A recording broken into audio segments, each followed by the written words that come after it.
Karen stated, her arms crossed defensively, as if anticipating praise. Her voice carried the signature mix of remorse and arrogance she donned like fragrance whenever she was on the verge of igniting a situation. Greg remained silent initially, merely sitting at the kitchen table, scrutinizing the detailed wedding budget he'd examined multiple times that day. The pen hovered in mid-air above an entry marked, "Florist, final installment due Friday." He had already signed the check. It lay partially folded on top of the folder labeled "Rachel Wedding Confirmed." Karen stood in the doorway, neither advancing nor retreating. "Rachel wants Brian to escort her down the aisle," she said without explicitly mentioning his surname, a name that needed no introduction. For a moment, Greg's eyes met hers, and for just a fleeting instant, a hint of vulnerability flashed across her face. Karen hinted she saw something unexpected in him. "She mentions it would hold significance," Karen hurriedly noted, shrug. "You're more than welcome to attend if you wish." The ensuing quietness wasn't casual. It was methodical, frigid, accurate, like a removal. "Pay attention." Greg rose, moved past her without uttering a word, and vanished into the corridor. Karen called out, "Greg, don't make this awkward. It's merely symbolic. Brian's been frequent, and Rachel only senses." The door to his office clicked shut, locked. Within, Greg remained in the dark for an extended period, the room illuminated by the blue light from his screen. Next to the screen was a tiny photo, Rachel at 6, grinning in a pink bike helmet, wobbling on the first bicycle he ever bought her. Dear friends, if you enjoy this story, please like and subscribe to our channel. It will motivate us to make more videos like this for you. In his garage-built piece, Greg found himself while Karen supposedly attended yoga classes far off. He edged forward and unlocked his personal finance files. Here were 14 transactions related to the wedding deposit for the gown, DJ agreement, venue deposit, service fee, makeup artist, honeymoon suite, all drawn from his retirement savings, not out of obligation, but because that's what fathers often do. He navigated to his banking app, moved the total amount spent on the wedding, approximately $36,000, back to savings. He canceled any remaining pending transfers. Next, he opened his email and drafted a message to the planner, "Take me out of all future arrangements.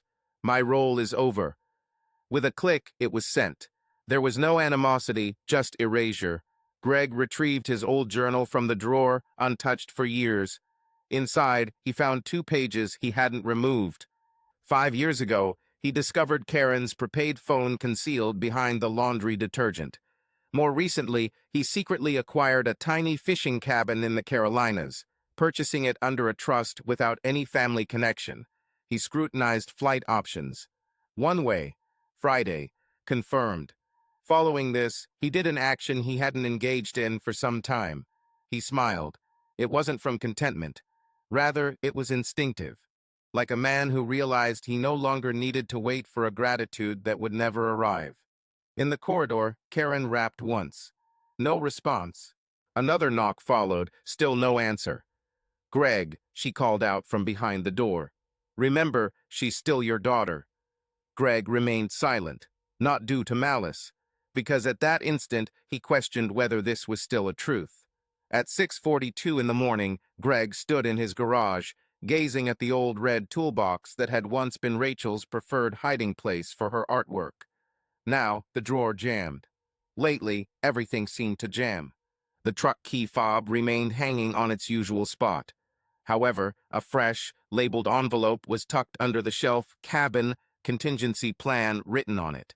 Inside were a deed copy, access code, an old phone, and cash. Without any delay, by 7:03, he canceled the last check, marked as voided in his online banking account per client's request, services no longer required. He simply noted, "Just like the others." Calling the planner next, her voice was uncharacteristically cheerful for someone who had just drained him financially over the past month. "Mr. Whitaker, everything is on schedule for the rehearsal dinner. Just a few confirmations for I'm withdrawing," Greg said. "Let me stop you there. I apologize. You'll need to transfer your point of contact. I won't be involved any longer." Another pause followed. I was told you're handling it. There seems to have been a misunderstanding. Then click. Following this, he phoned his attorney. Good morning, Doug. Need an immediate amendment. Rachel's inheritance goes to charity. Hospice fund in Cincinnati. Doug's quiet response hinted at amazement. Greg, are you absolutely certain? I've never been more certain about anything I've done.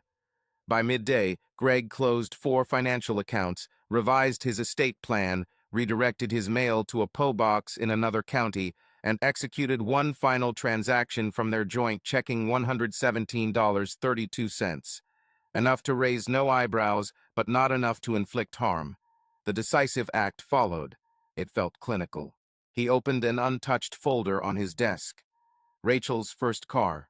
Title. He studied the scanned bill of sale for the silver Civic he bought her upon graduation, which she wrecked last year. She never repaid him, nor expressed gratitude. Just said, "You're the father? Aren't you supposed to?" He erased the file, as if it had never been there. That evening, Karen knocked again, more forcefully this time.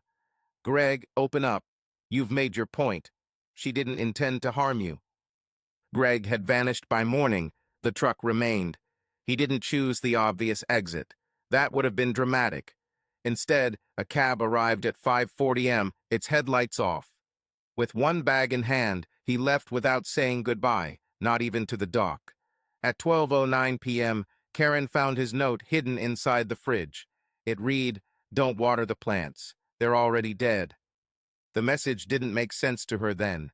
But later in the day, when Rachel phoned, sobbing about unpaid bills from a florist and a DJ who claimed Greg had canceled, Karen began to sense a tension tightening. Not a fit of anger or a power struggle. Something more serious. Greg didn't storm out. Instead, he meticulously extracted himself, silently, like a man carefully extracting a malignant growth from his own life before it could spread. I swear, Karen said, twirling her mimosa with an arrogant twist of the wrist, he'll return. Greg can't sustain anger. All he needs is for us to plead. Rachel ignored her phone as she deliberated between 2 edited images. One showed her laughing with Brian next to the venue fountain, while another depicted him placing a hand on her shoulder, attempting a fatherly grin. She opted for the second one.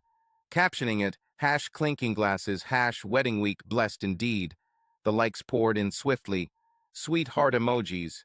You deserve the best, went the messages. No hint of Greg. At the boutique, the atmosphere was cheerful. Champagne flowed. Karen posed with Rachel before a mirror, seeming as if she herself were the bride. Greg wouldn't have enjoyed this, she laughed, readjusting Rachel's dress strap. He would have scowled at all the hubbub, the fittings, the color samples, as if enduring a kidney stone, she implied with a smile. The bridal assistant returned shortly, her grin tight. Apologies for the interruption, but the final payment on the gown is yet to arrive. Does the system indicate the invoice as disputed? Karen paused. That can't be correct. My ex-husband paid that weeks ago, I'll verify. The assistant responded, already walking away. Rachel dismissed it. It's probably a system error. Maybe he used the wrong card. However, later in the day, another issue emerged at the florist: no payment confirmation, no delivery scheduled. Calling proved futile as the florist's voicemail was full. He's really being childish, Rachel grumbled. Karen remained silent but nodded in agreement. A text from the venue manager now appeared on her screen, one she had not shared with her daughter. Hi Karen, just confirming the rehearsal is still on. I noticed the payment was reversed. We'll need full settlement by Friday or we cannot proceed. Let me know. She swiftly responded, the situation is being addressed. Just a temporary issue. Yet, it turned out to be more than a temporary problem. It was a gradual, calculated deterioration, an unnoticed collapse of everything carefully constructed on Greg's foundation. They didn't realize their base was weakening. Meanwhile, Brian reveled in his moment. He requested additional wine at every meal, hinted to anyone who listened that Rachel required more attention, and casually mentioned Greg as a model in passing. During brunch, as they celebrated fresh starts, Karen lifted her glass and chuckled. At least Brian won't put the guests to sleep like Greg would have. Recall his speech at Rachel's graduation. I thought the principal was about to doze off. Rachel and her friends laughed. They didn't notice the waiter cast a sidelong glance at them, halt with the water pitcher, and sigh before serving another table. Unknown to that gathering, the DJ had already dismantled his equipment following a cancellation message titled, "Client disconnected. All payments forfeit." Nobody was aware that the bar tab Greg had organized for the reception bore a red banner on the vendor's control panel, with payment withdrawn, unresolved dispute written. This information remained undisclosed because no one took the effort to inquire about who still held the reins. Instead, they presumed Greg would brood and submit. However, Greg was not wallowing. Rather, he was calculating, meticulous, and precise. And when everyone eventually realized it, they had already posed for pictures on a stage that Greg had ignited. The first thing they perceived was the heat. It enveloped them like a Julian, Ohio summer wave as soon as they exited the rental car. There were no air conditioning hums, no background music from outdoor speakers, and no staff moving around with clipboards or walkie-talkies. Just a hushed quietness under the symphony of cicadas' distant whine. Rachel fiddled with her rehearsal dress hem, looking puzzled. "Why is it so empty?" Karen attempted to open the front door, but it was locked. In the periphery of her vision, she observed action. A man wearing a blue polo shirt emerged from a side entrance, which was none other than Mark, the venue manager.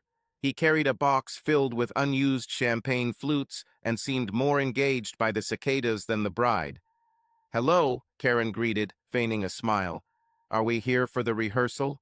The inquiry came from Rachel Whittaker. Mark didn't bother to retrieve a clipboard. Instead, he said, scratching behind his ear, "Well, there seems to have been an issue." "You mean reversed?" "The deposit was confirmed weeks ago," Karen replied, puzzled. He nodded in agreement. "Indeed, but the final check bounced. Then we received a notification that the entire transaction had been disputed, possibly fraud. Our policy states no funds, no event." Rachel moved closer, her voice stern. "We have a wedding in 24 hours. We've sent out 200 invitations. The dress fitting is at 6. The celebrant is arriving from Atlanta." Mark put up his hands defensively, like a man dodging errant bullets. "I'm just the messenger," he said. "We've sent 2 follow-up emails, no response. I can't let you in, my boss is strict. If we conduct a rehearsal with an unresponsive account, we could be held liable." Karen's voice quivered as she spoke. "Let me just make a call." She moved aside to dial Greg for the 5th time in 3 days. Voicemail again. She didn't leave a message. There wasn't much to say. Rachel was now walking back and forth, her heels clicking against the concrete like gunshots. Where is the florist? They were expecting the arch for the centerpieces by noon. Karen tried calling the florist's number. Straight to voicemail again. Rachel yelled towards the sky. "Incredible. I swear to God, if Greg is doing this to get back at me." But before she could finish, her phone buzzed. Text from Melissa, Florals and Design. "Greetings, Rachel. Our delivery is on hold. According to our contract, non-payment void service. Please contact our office to settle the balance." 1. Overjoyed to help when given clearance, but Rachel angrily discarded the phone onto the ground, which shattered the screen. Brian, as always reliable, was nowhere to be found. Karen attempted to contact him. It went unanswered after 3 rings and switched to voicemail. She left a frantic, anxious message. "Brian, we're at the venue, it's locked. Everything is in disarray. Please get in touch." No response followed. She surveyed the area. Wedding guests started arriving, relatives of the groom, cousins, an elderly aunt with a walker and bad knee. They stood without seating arrangements, unpracticed rehearsals, or understanding why they were under a powerless pavilion in 91-degree heat. To top it off, the sprinkler system suddenly activated at the garden's end, drenching the fancy folding chairs that Greg insisted on upgrading. Karen took out a tissue to wipe her brow. Rachel slumped onto the concrete, her dress crumpled, makeup smeared, eyes devoid of expression. For the initial time, neither spoke. Their silence was eloquent in that instant. It was evident to both that Greg would not appear, Nor had he merely stepped back. He had systematically dismantled the entire affair, his smile still etched on their faces. What once appeared whole and functional turned out to be nothing more than stage props upon attempted use. A sham wedding spectacle, a mere illusion. The two were the only ones persisting in its reality. By midday, the parking lot was filled with bewildered guests in pastel attire, waving programs labeled Rachel and Brian. A new chapter. The ceremony was set for 1 o'clock, yet at 12:12, the DJ station stood empty. No booth, no speakers, only a chaotic aux cable draped over a plastic folding chair, reminiscent of a relic from an age long forgotten. The string lights draped across the arch flickered erratically, half burnt out, the others dim and faltering like they were powered by a weak car battery. Some guests whispered among themselves, uncertain. Was this the intended style? In a hastily converted janitor's closet within the venue's side wing, the bride, Rachel, was slouched in a cheap velvet chair, tears streaming down her face, curlers still in her hair. Her dress remained at the boutique, and Karen had attempted to pay for it that morning with various credit cards, all of which were declined. The boutique owner politely yet resolutely explained, "We can't release it until the balance clears. I apologize." As a result, Rachel found herself in an emergency dress, a department store bridesmaid gown several sizes too large, held together at the back with binder clips. She resembled a child playing make-believe weddings in her mother's old nightgown. "I can't go out looking like this," she whispered, her voice trembling. "People will mock me." Karen knelt beside her, stroking her shoulder. "They won't mock you, dear. They'll empathize." Rachel looked up with red-rimmed eyes. "Where is Brian?" The door creaked open. Striding in, Brian appeared, his dress shirt only partially fastened, sunglasses still upon his face, emanating a scent of whiskey and questionable choices. He carried a takeout cup from a nearby pub and an unlit cigar held casually behind one ear, giving off a roguish pirate vibe. "Ladies," he drawled, spreading his arms. "Are we set for this?" Rachel sat up abruptly. "You're drunk," Brian replied. "Just a tad nervous, darling. I mean, isn't this quite a lot?" He surveyed the janitor's closet as if it were a luxurious suite. "I must admit, I'm uneasy about being a stand-in father. After all, I didn't raise any of you. That was Greg." Brian said Greg's name with distaste, as though the mere mention of him left a sour taste. Karen stood up. "Brian, not now." But he persisted. "This entire situation is peculiar. I thought I was here to assist, not to take over." He waved his hand vaguely towards the dimly lit reception hall.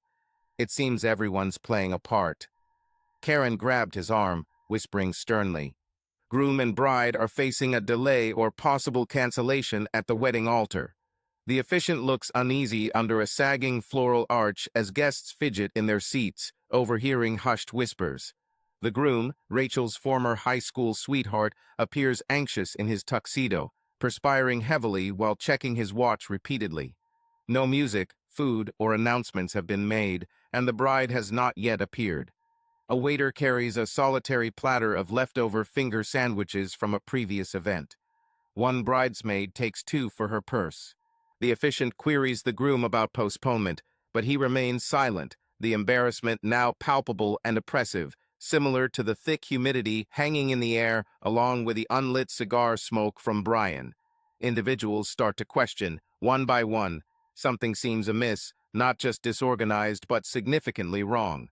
By 2:10, an older uncle has already departed, and the flower girl's mother is loudly speculating about a prank. By 2:15, someone softly murmured the sentiment shared by all. Where is the groom's father? No one could provide an answer. Yet, the void was no longer tranquil. It had transformed into a spectacle. And this spectacle was a drama. The initial digital stone that set off the chain reaction originated from Rachel's cousin, Megan, known for her permanently fading hair and an online persona as flamboyant as her fragrance.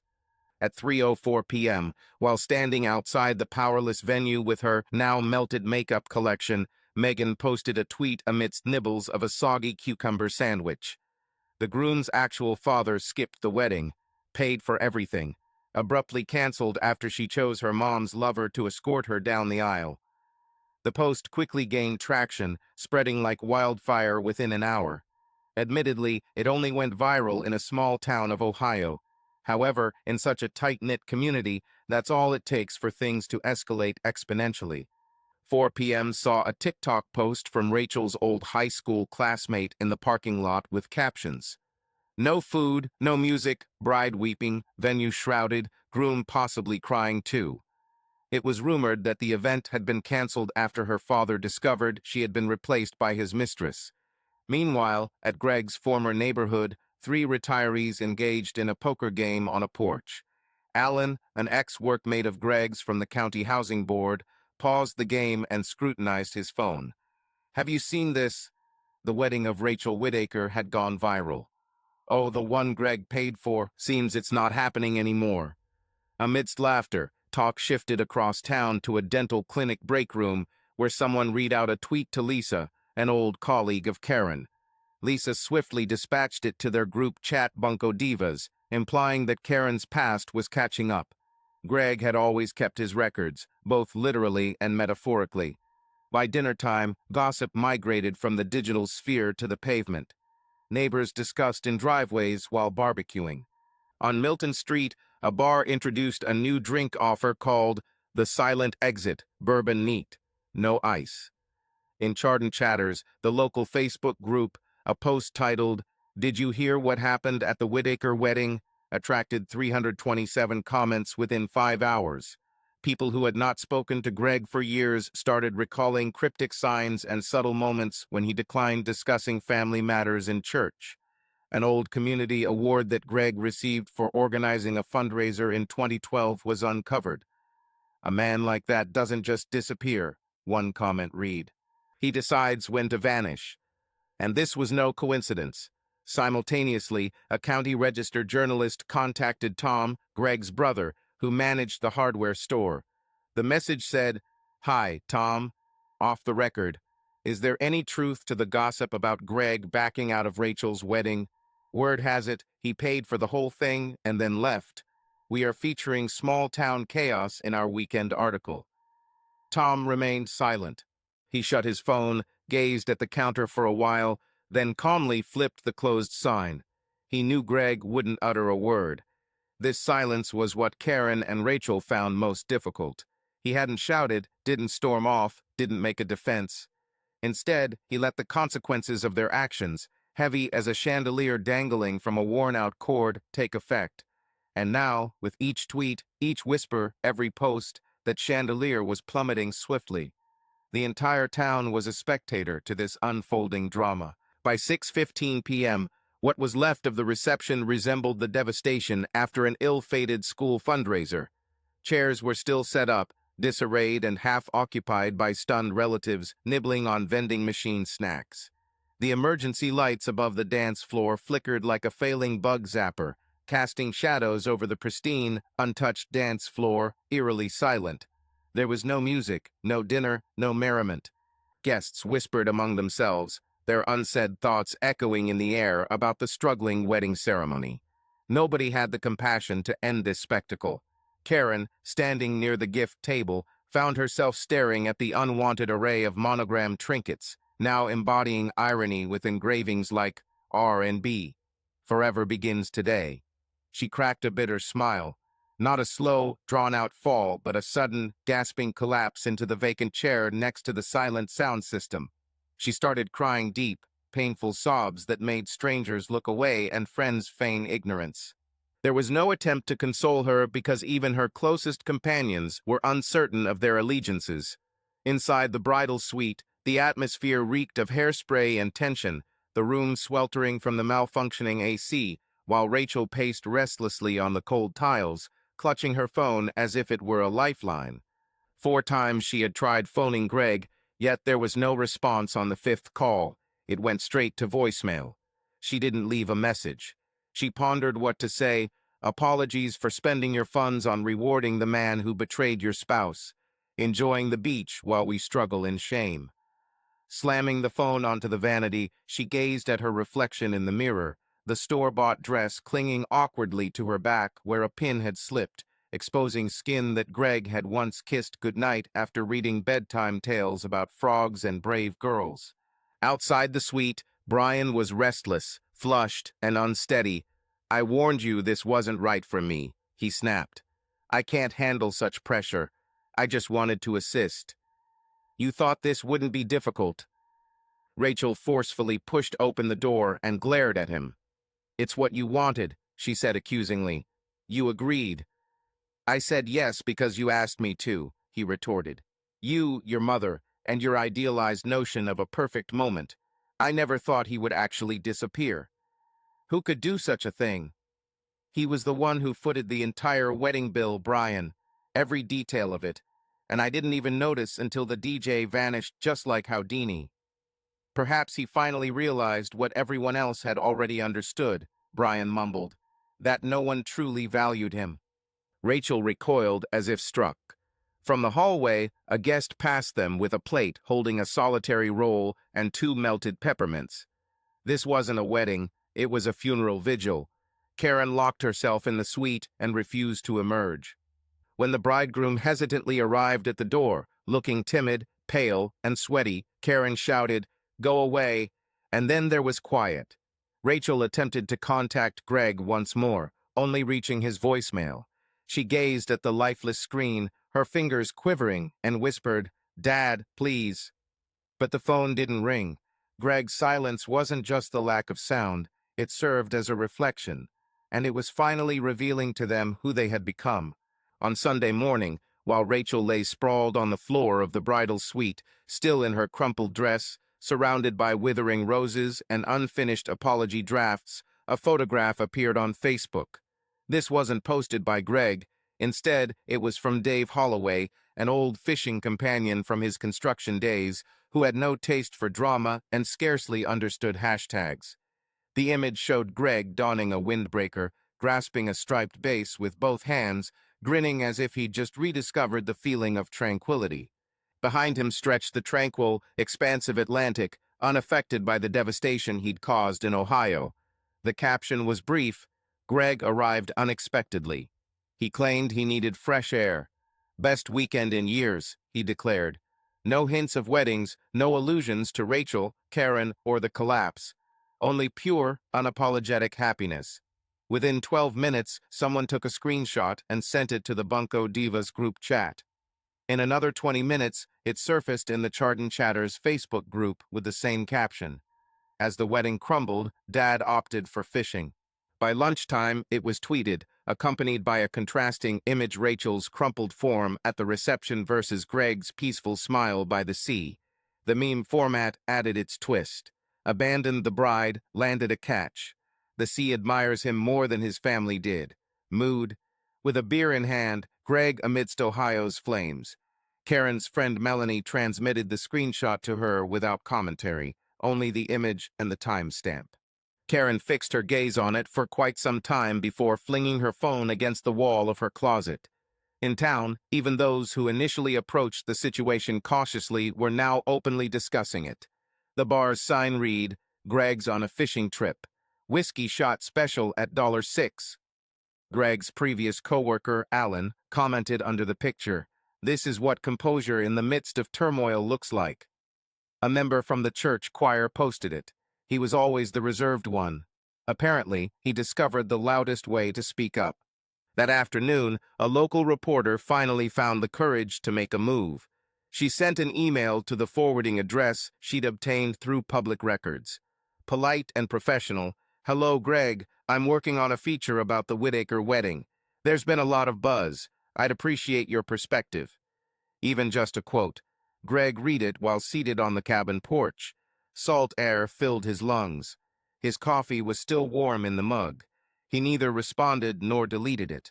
After shutting the laptop, he returned to carving driftwood in his hand.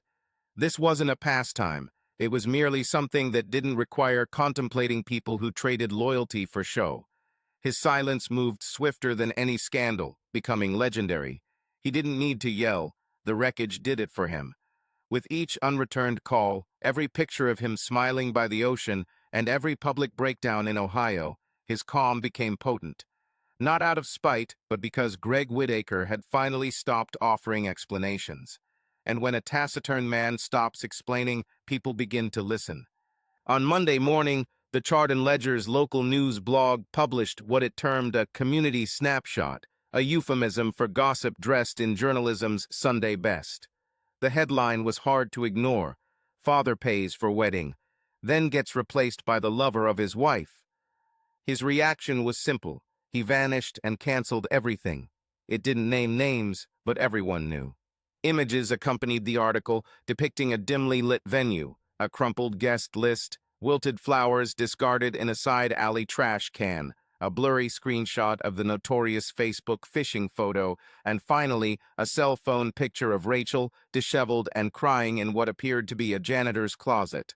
The reporter had meticulously investigated, ensuring the article was balanced and accurate, avoiding slander or baseless claims. Instead, it connected facts with precision, referencing receipts and quotes from public posts before they were deleted, even incorporating a line from Meghan's viral tweet. Within hours, the Ledger's website crashed due to high traffic. By noon, Buzzline Daily had published it under their Human Interest section with the headline, "Bride abandons father for mother's former lover, who secretly sabotages the wedding from behind the scenes." This is when things really escalated. Twitter was ablaze with reactions. "This man is like Thanos in a flannel shirt." Greg didn't react angrily. Instead, he became legendary. Silent revenge is the most potent form of retaliation. The narrative spread across Reddit discussions, private chats, and even popular meme platforms often associated with humor about dads dozing off during NCS. A therapist verified by Twitter posted, "What he did wasn't revenge. It was self-respect reaching its boiling point." Simultaneously, Karen remained seated in Rachel's guest room. The room was dimly illuminated by the radiance of her iPad screen and the weight of her shame. Each incoming message from her inbox brought another unwanted alert. She had avoided opening Facebook that day. Someone had sent her the article with just a skull emoji via text.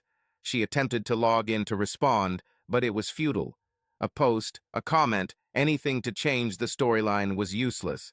The top-voted comment under the Ledger article numbered 14K.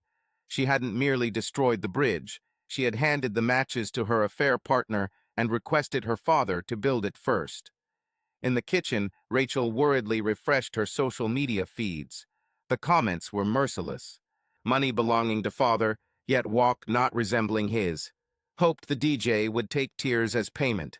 Envisioned replacing one's biological dad with someone who caused family disintegration and believing there wouldn't be repercussions. She eliminated her Instagram, then Twitter, then TikTok. Karen followed suit shortly after. However, by that time, the screenshots were widespread. The internet doesn't mind if you erase something. It retains the memory. Every group chat, discussion forum, and headline conveyed the same message. Greg didn't instigate a massive response. Instead, he vanished. His disappearance reverberated more than any explosion. He did not strive to uphold his dignity. He allowed their betrayal to fester in broad daylight. Now, with the nation watching, Karen and Rachel comprehended something far worse than being shamed. They had underestimated a man who never resorted to shouting because he didn't need to. He trusted that silence would complete what their cruelty had initiated. 3 weeks post his forgotten wedding, Greg reappeared in town without fanfare. No digital updates, no phone calls, no visits to familiar doors. His necessity was lumber, and mending a decaying foundation while others witnessed theirs crumble held an ethereal appeal. So he parked his truck by Holbrook's Hardware, as he had for 2 decades, and strolled in like a man long absent. The bell chimed above the door.